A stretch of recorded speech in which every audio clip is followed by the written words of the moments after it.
नमस्कार दोस्तों, आप सभी का स्वागत है हमारी YouTube channel Birsa classes online में। आज 2 जून 2020 और आज के मोस्ट करंट अफेयर प्रश्नों को डिस्कस करेंगे। चलिए शुरुआत करते हैं। कल हमने वीडियो के अंत में एक प्रश्न पूछा था जिसका उत्तर कमेंट बॉक्स में देना था।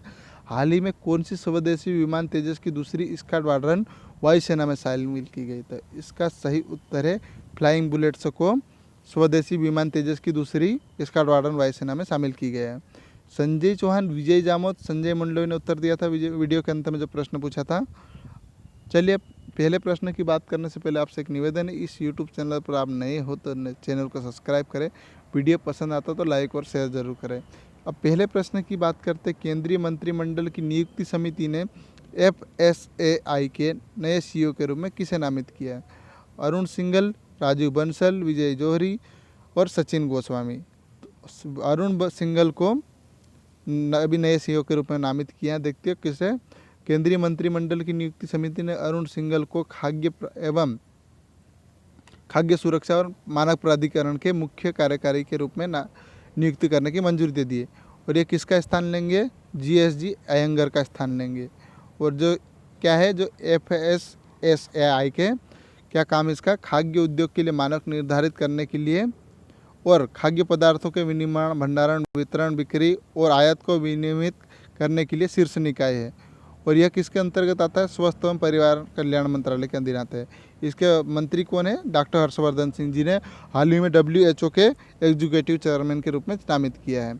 अब दूसरे प्रश्न की बात करते हैं, विश्व स्तर पर डे ऑफ पेरेंट्स कब मनाया जाता है? 27 मई, 29 मई, 31 मई, 1 जून। तो इसका सही उत्तर है ऑप्शन डी, 1 जून को डे ऑफ पेरेंट्स मनाया जाता है। डिटेल में देखते हैं हम लोग। तो संयुक्त राष्ट्र द्वारा विश्व स्तर पर सभी माता पिता को सम्मानित करने के लिए हर साल 1 जून को विश्व स्तर पर ग्लोबल डे ऑफ पेरेंट्स यानी माता पिता दिवस मनाया जाता है।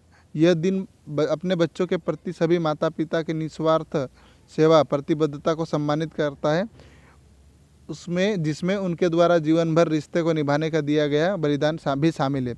ग्लोबल डे ऑफ पेरेंट्स बच्चों के पालन पोषण में माता पिता की महत्वपूर्ण भूमिका को दर्शाता है। 2012 में महासभा द्वारा समूचे विश्व में सम्मानित करने के लिए ये दिवस मनाया जाता है 2012 से। अब देखिए कौन मनाता है? संयुक्त राष्ट्र संघ द्वारा। तो इसका मुख्यालय कहाँ पर? न्यूयॉर्क में, अमेरिका में। इस सदस्य देश को कितने हैं? 193। स्थापना कब हुई?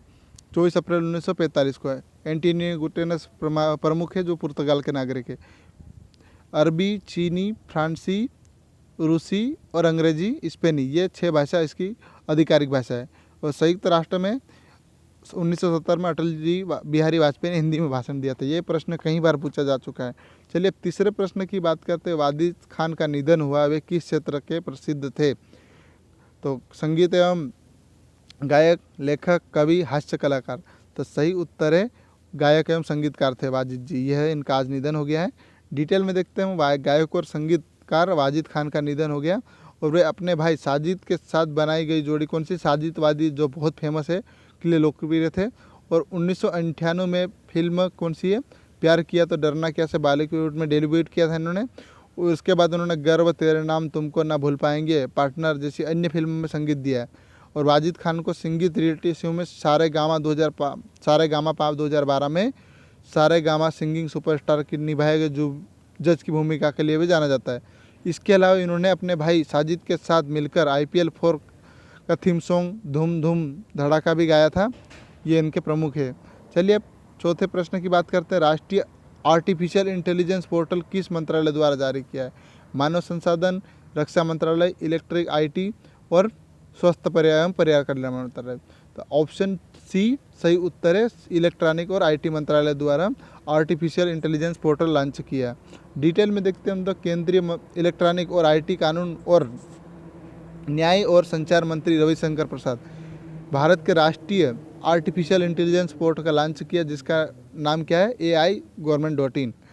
भारत का राष्ट्रीय आर्टिफिशियल इंटेलिजेंस पोर्टल इलेक्ट्रॉनिक और IT मंत्रालय द्वारा IT उद्योग के साथ संयुक्त रूप से विकसित किया है।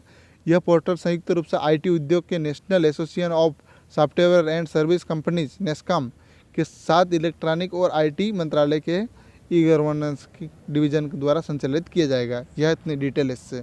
चलिए 5वें प्रश्न की बात करते हैं। तो निर्वाचन आयोग के अनुसार देश में राज्यसभा का 18 सीटों का चुनाव कब होगा? 19 जून, 18 जून, 17 जून और 21 जून। इसका सही उत्तर है 19 जून को राज्यसभा की 18 सीटों के लिए नामांकन का जो मतदान होगा और उसी दिन वोटिंग भी होगी। डिटेल में देख लेते हैं हम लोग। तो निर्वाचन आयोग इलेक्शन कमीशन ने सोमवार को घोषणा करते हुए राज्यसभा की 18 सीटों के लिए और 19 जून को कराए जाएंगे 18 सीटों का चुनाव। और देखिए इन सीटों के चुनाव कोरोना वायरस के कारण टाल दिए थे, जो 26 मार्च को होना था। और 18 सीटों में से 4 सीटें आंध्र प्रदेश, गुजरात से हैं और इसके अलावा झारखंड की 2 सीटें, जबकि मध्य प्रदेश, राजस्थान से 3-3 सीटें आएगी। मणिपुर और मेघालय की 1-1 सीट है। और चुनाव आयोग ने एक बयान में बताया कि इनकी गणना कब होगी? 19 जून को ही शाम को हो जाएगी। अब चलिए अब छठवें प्रश्न की बात करते हैं। माई लाइफ माई योगा प्रतियोगिता का शुभारंभ किसके द्वारा किया गया? राजनाथ सिंह, नरेंद्र मोदी, अमित शाह, हर्षवर्धन सिंह। तो देखिए इसका शुभारंभ भारत के प्रधानमंत्री नरेंद्र मोदी के द्वारा माई लाइफ माई योगा का प्रतियोगिता का शुभारंभ करिए। डिटेल में देखते हैं हम लोग। तो यह देखिए एक शीर्ष वीडियो ब्लॉगिंग प्रतियोगिता का शुभारंभ जिसे नरेंद्र मोदी जी ने किया है।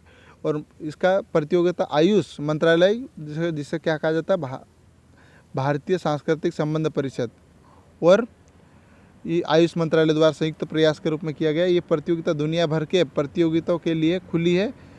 प्रतियोगिता विभिन्न सोशल मीडिया प्लेटफॉर्म जैसे फेसबुक, इंस्टाग्राम और ट्विटर के माध्यम से अपनी प्रविष्टियाँ दे सकेंगे।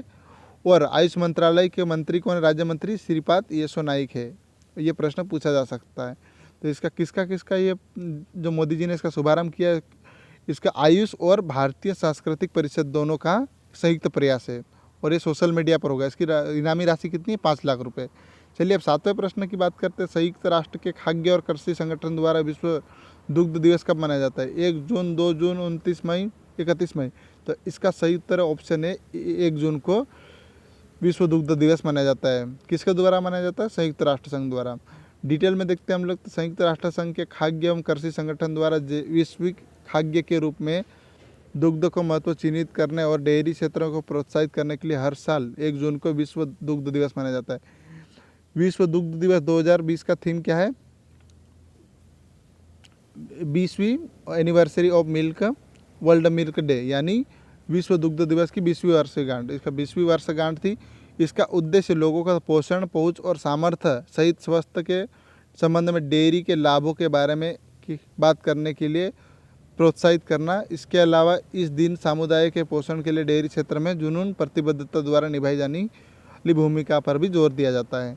अब चलिए 8वें प्रश्न की बात करते हैं। रिस्पॉन्सिबल AI फॉर यूथ नामक राष्ट्रीय कार्यक्रम किस केंद्रीय मंत्री द्वारा शुरू किया गया? राजनाथ सिंह, रविशंकर प्रसाद, हर्षवर्धन सिंह, निर्मला सीतारमण। तो इसका सही उत्तर ऑप्शन बी, रविशंकर प्रसाद द्वारा रिस्पॉन्सिबल AI फॉर यूथ का नामक कार्यक्रम लॉन्च किया गया। डिटेल में देखते हैं हम लोग। केंद्रीय इलेक्ट्रॉनिक और सूचना प्रौद्योगिकी, संचार और कानून एवं न्याय मंत्री रविशंकर प्रसाद द्वारा युवाओं के लिए रिस्पॉन्सिबल AI फॉर यूथ नामक राष्ट्रीय कार्यक्रम शुरू किया गया। यह कार्यक्रम भारत के युवाओं के लिए उपयुक्त नए युग तकनीकी क्षमता, new age of teach mindset के साथ सशक्त बनाने के लिए शुरू किया गया।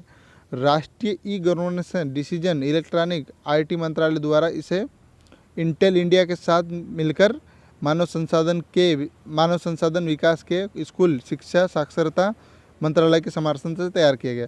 कार्यक्रम का उद्देश्य क्या है? भारत के युवाओं को एक ऐसा मंच प्रदान करना है कृत्रिम बुद्धिमत्ता का ज्ञान और राष्ट्र के युवाओं को कौशल अंतर को पूरा करने के साथ सार्थक सामाजिक प्रभाव को समाधान बनाने में सक्षम करेगा।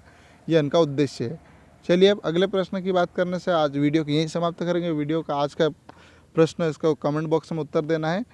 संयुक्त राष्ट्र संघ ने भारत के किस राज्य की खुड़ुल पहल को कोविड-19 से लड़ने के लिए शीर्ष 10 वैश्विक पहलों में एक घोषित किया गया? तो इसका उत्तर कमेंट बॉक्स में देना है। चलिए वीडियो को यहीं समाप्त करते हैं। जय हिंद, जय भारत।